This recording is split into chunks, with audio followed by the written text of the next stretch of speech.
Hi everybody, got a new project on the go at the moment. Quite looking forward to this one. 2020 Landcruiser 79 V8. Doing new wheels, tyres, suspension lift, caster correction, bottom arms, doing clutch, flywheel, DPF delete with a 4-inch stainless exhaust, doing intercooler fan kit, what is this? Intake clean, tune with the DPF delete and clean all the intake out. Full sound deadening in the inside, so pull the whole interior out and put in some sound deadening and a Department of Interior center console, so it should be quite cool. Here's one pallet of goodies. So there's the 4-inch exhaust and a upgraded brake booster, remote res shocks and lift. I'll also put in rear airbags, and there's going to be switches and a compressor in the cab with the new Department of Interior center console, so that'll be quite cool. Quite looking forward to doing this. Yeah, be cool. It's a lot of the things I want to do on my Landcruiser.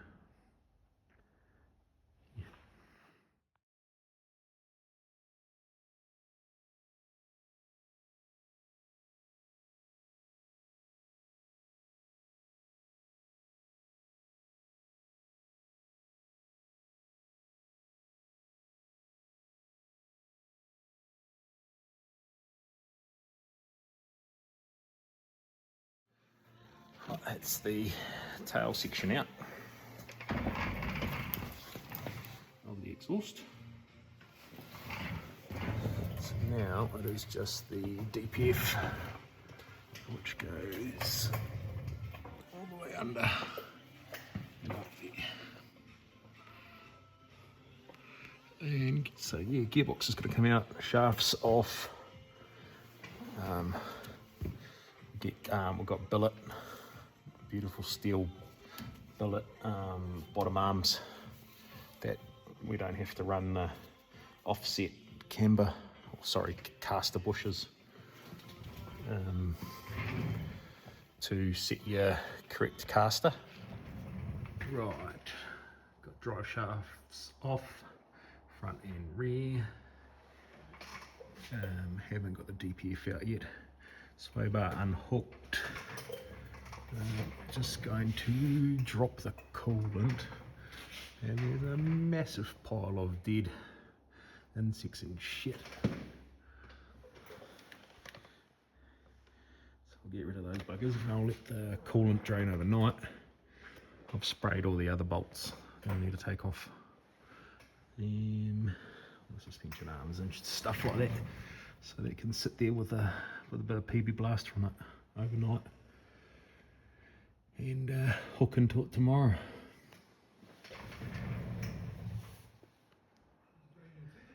Got the DPF out. Wasn't too bad. Bit of twist in and carry on, but just got 4 bolts there, 4 there, bell housing bolts, slave cylinder to come out, and I think wiring loom, gear sticks, and can pull out the gearbox and change the clutch. Time to strip out some interior. The back seat's got to come out. Pretty sure all the hood lining's coming out because we're doing the sound deadening. Front seats, we've got a center console, so all that's got to come out. Gear sticks off for pulling the trans anyway. Yeah, start ripping it apart.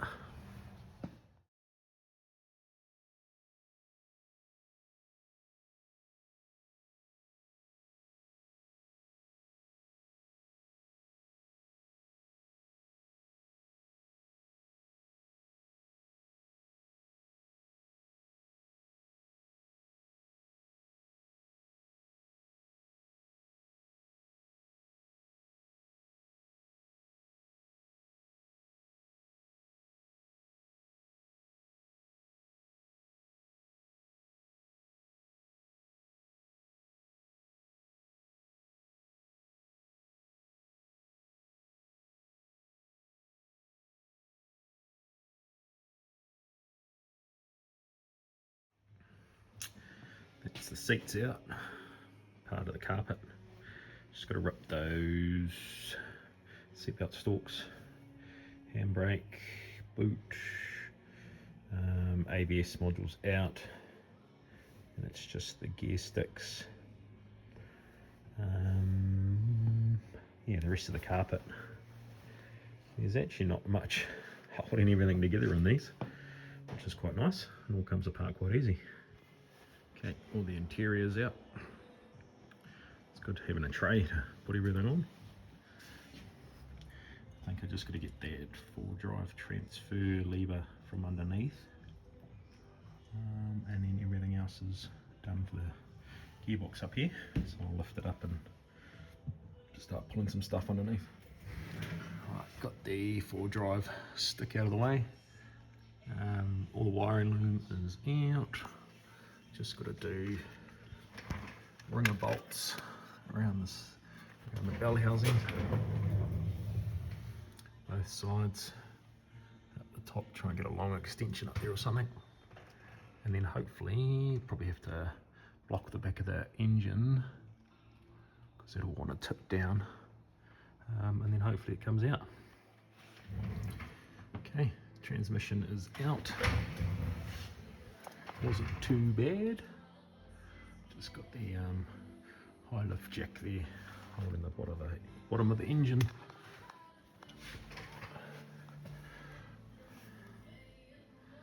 And then here's the little baby turbo. Got clutch and flywheel. Gonna do a intake manifold clean while I'm there, but I'll probably do the clutch first, so then I can lift the hoist up and down.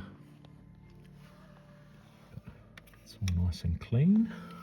Hasn't done many Ks this vehicle, but yeah, with this clutch off, it's the clutch and flywheel off.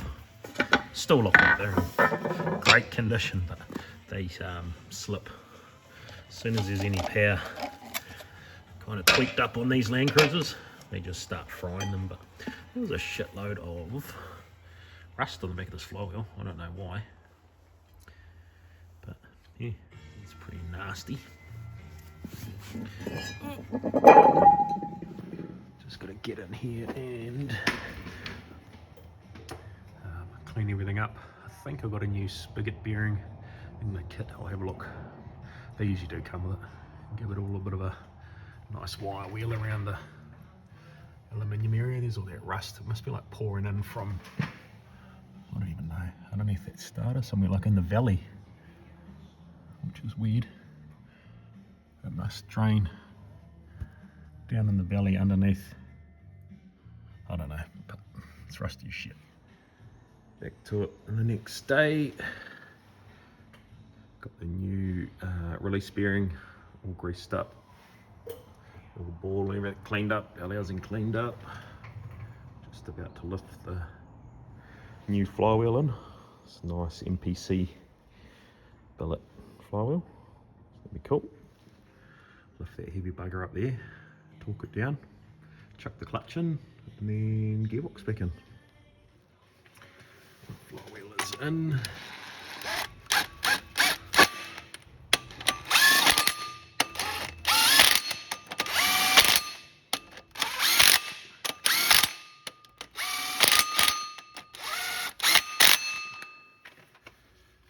Got Loctite on those threads.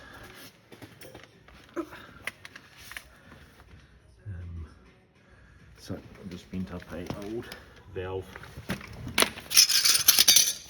It's cooled down.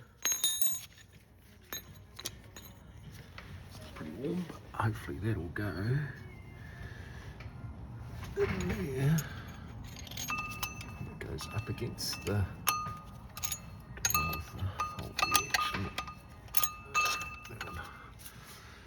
and that'll lock up the flywheel so I can torque the bolts. Just got to work out which way I need to go. That way.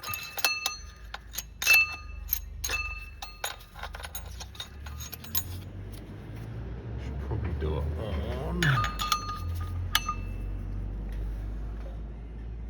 steel bolt holes right there. It's perfect. It's a little trick I got taught years ago. So engine valve, bend it 90 degrees, and it fits perfectly in the ring gear.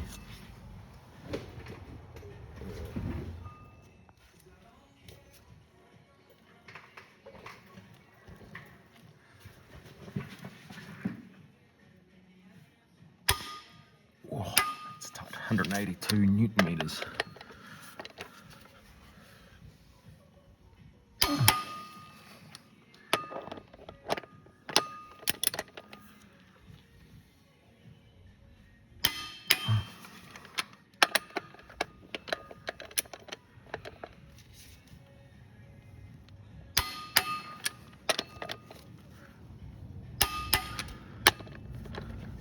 Is tight.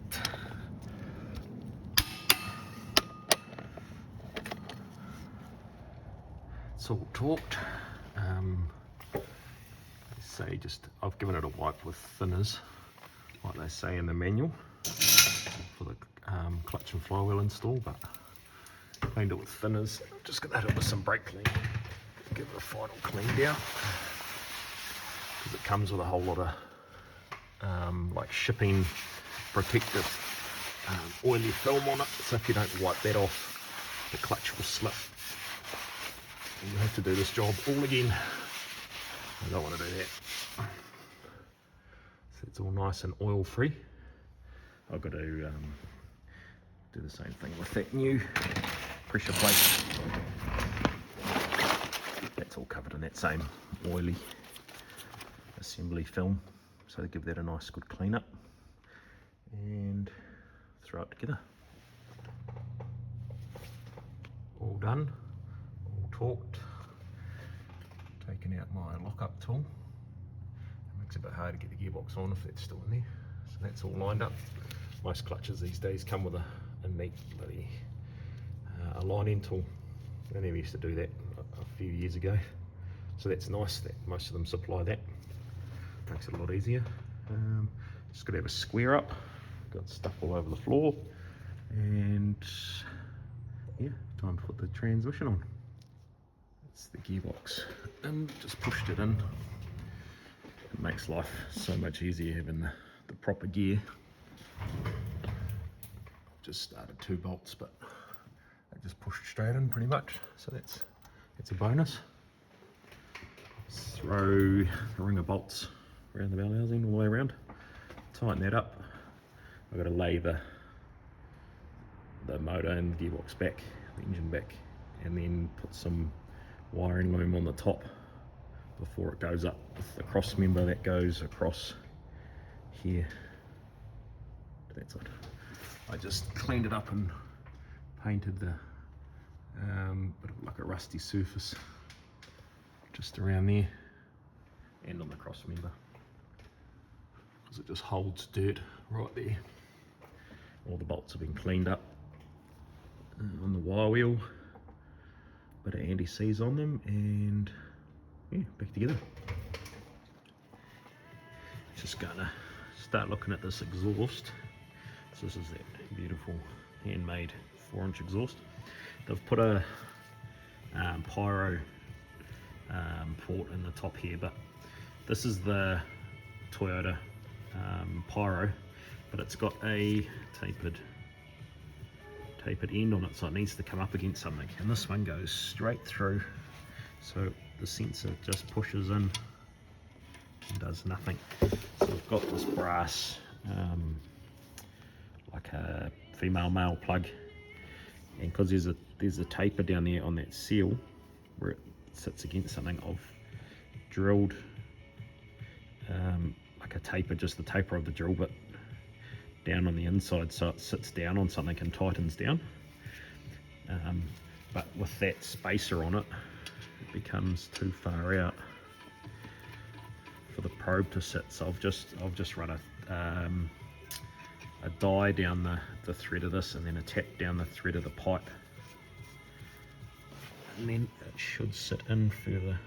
It's just tucked in the top there, but I'll just run this tap here down in a bit further so I can wind this in almost to the bottom, so that should give me a little bit more probe sticking in there. Hopefully it'll work just like that. So then the probe sticks through the exhaust flow, and that should work. Look at how cool that looks. That is sick.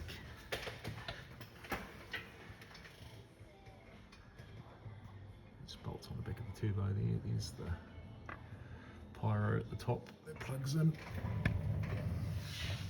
Big 4-inch stainless. Back into it today. Got the exhaust on. It's looking bloody good.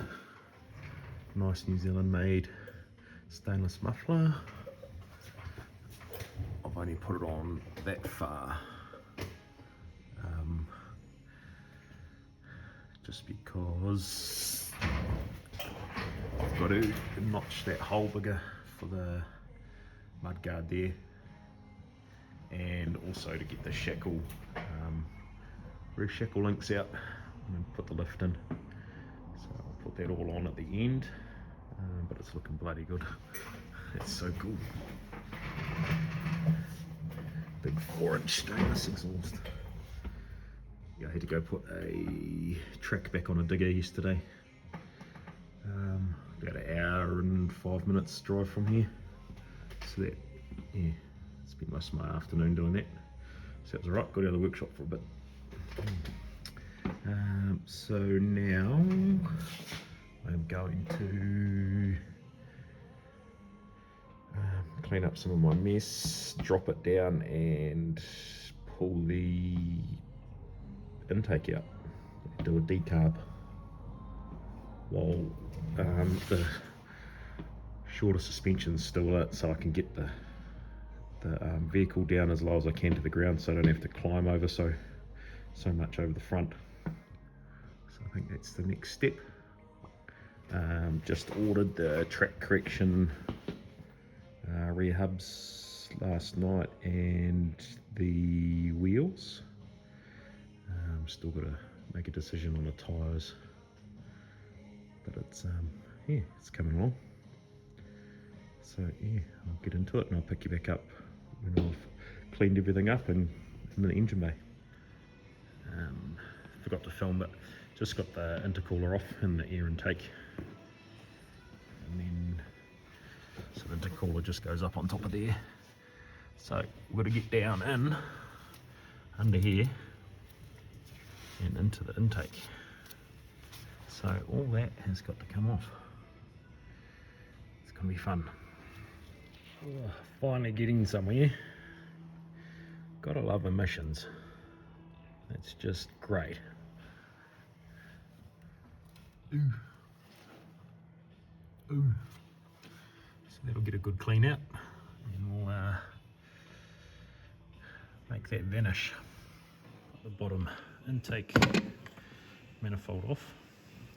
It's pretty gross, but luckily it kind of stopped in that upper section, and that the lower manifold's quite clean. Like, it's black, but it's not gunked up. So I think I'll just leave the bottom, yeah, and just clean the top. Got all the manifolds off. Gotta love where they put that starter motor. It's a big bugger, but yeah, pretty sure engineers would climb over 10 virgins just to fuck a mechanic over.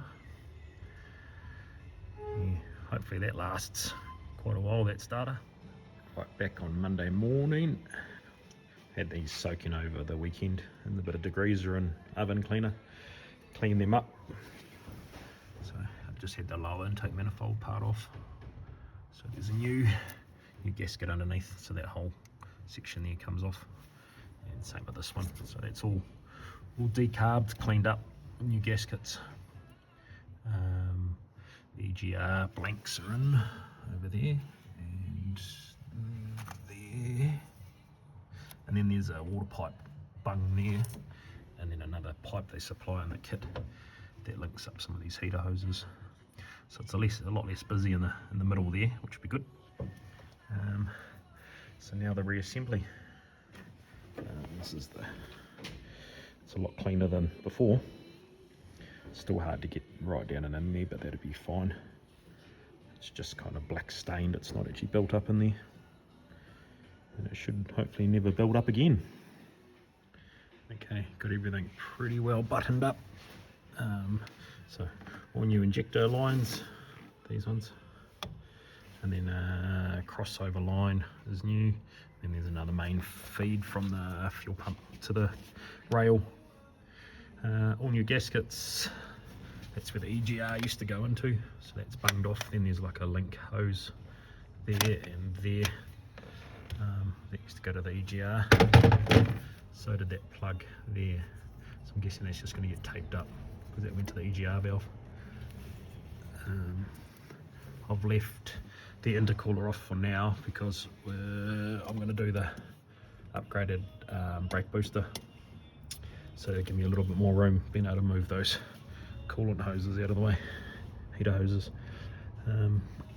Yeah, and then I may run the intercooler wiring for the fans across while the intercooler's out of the way, all the way around to the, I'll just see, but I just thought it would be a little bit more room down there for that. Yeah, it was quite the job. Hopefully nothing leaks, and yeah, making progress. Got the original booster out. Just had to take the master cylinder off. There's a little difference in these two. Obviously there's the new one's thicker. I think it must be like a double diaphragm or something. But it's, yeah, this Bramac one is actually a Aisin brand, which do all your Toyota parts anyway. This is probably an Aisin as well, yeah. So it's like an OEM booster, but off something else. So that's cool. Booster's all done. New brake fluid and clutch fluid. Coolant's in. Just got a delivery from Australia. Western filters. Genuine Mann-Hummel oil separator. It goes, yeah. Then the hoses go across to this other side. It goes in place of the engine breather. So the crankcase oil fumes come out and go into the intake, and then it goes into your turbo, and then it goes all through your intercooler, all through your intake. So this takes a pipe from here across to the separator, and it will separate the large, most of the oil out of the other, I guess, air out of the blow-by from the sump, and then it will suck it back into the intake. So it should be drier, cleaner air going back in, so you don't cake all your intercooler into the insides. And then it catches it all on this bottom part of this, and then there's a drain hose at the bottom, and at the surfaces you just drain off the extra oil, and it's black, usually really black, kind of horrible looking oil. I've got one in my Landcruiser. This is what it looks like installed. It runs across, the hoses run across and into there. I've had it on since brand new. Mine's got a secondary fuel filter too. I don't really know if I needed it or not, but yeah. Bit of extra filtration. Well, not doing it, second filter on this one. So yeah, still got plenty to do. Intercooler will be back on today. And put the thermo fans on. So it'll be cool, getting most of the stuff in the engine bay done. I just run a bit of extra wire through while I had the booster out of the way. There's a wiring grommet down there, and it's way easier to do with no booster in the way. So I'll just leave that sitting there for future accessories if they want them. Yeah, keep cracking on.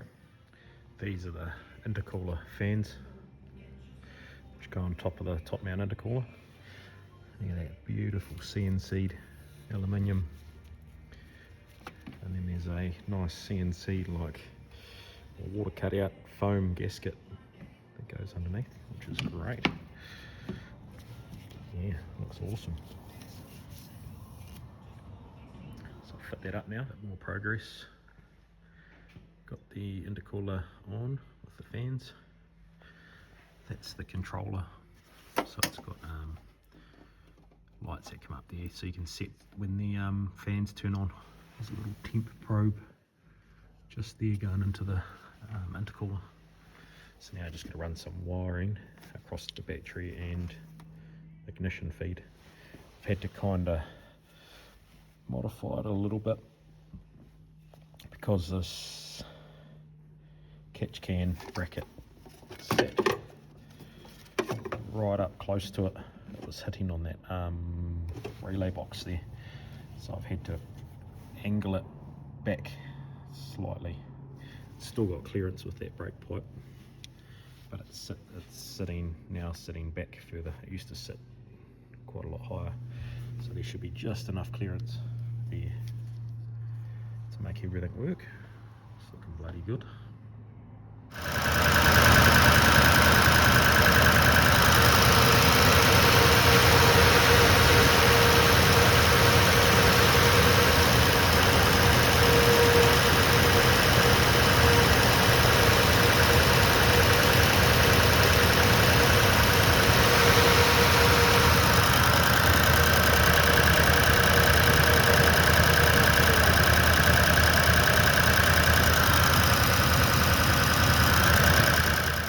Springs are out, shocks out. Just gave it a big kind of clean down. That transmission jack makes it bloody easy. So I dropped it all down so the arms are just holding it on. So now I'll just pull an arm off at a time, and I'll paint in the back of there where Toyota decided they didn't want to paint, and all of the bottom of the spring perch there. So I'll give that a tidy up while it's all apart. Yeah, and rip into it. Should look pretty good with all the new bits in there. Should be very nice. Looking way better. Look at that, shiny. Jaws. Sway bar spacers. New arms that roll the diff back to get your caster, and also give you good clearance underneath your steering.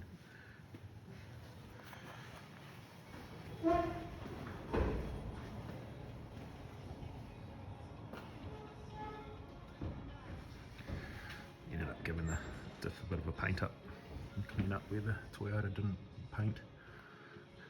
Just waiting on the panhard rod to show up. That goes between there and there. And a new steering damper in. Yeah, coming along. And then after some lunch, I'll get into the back end.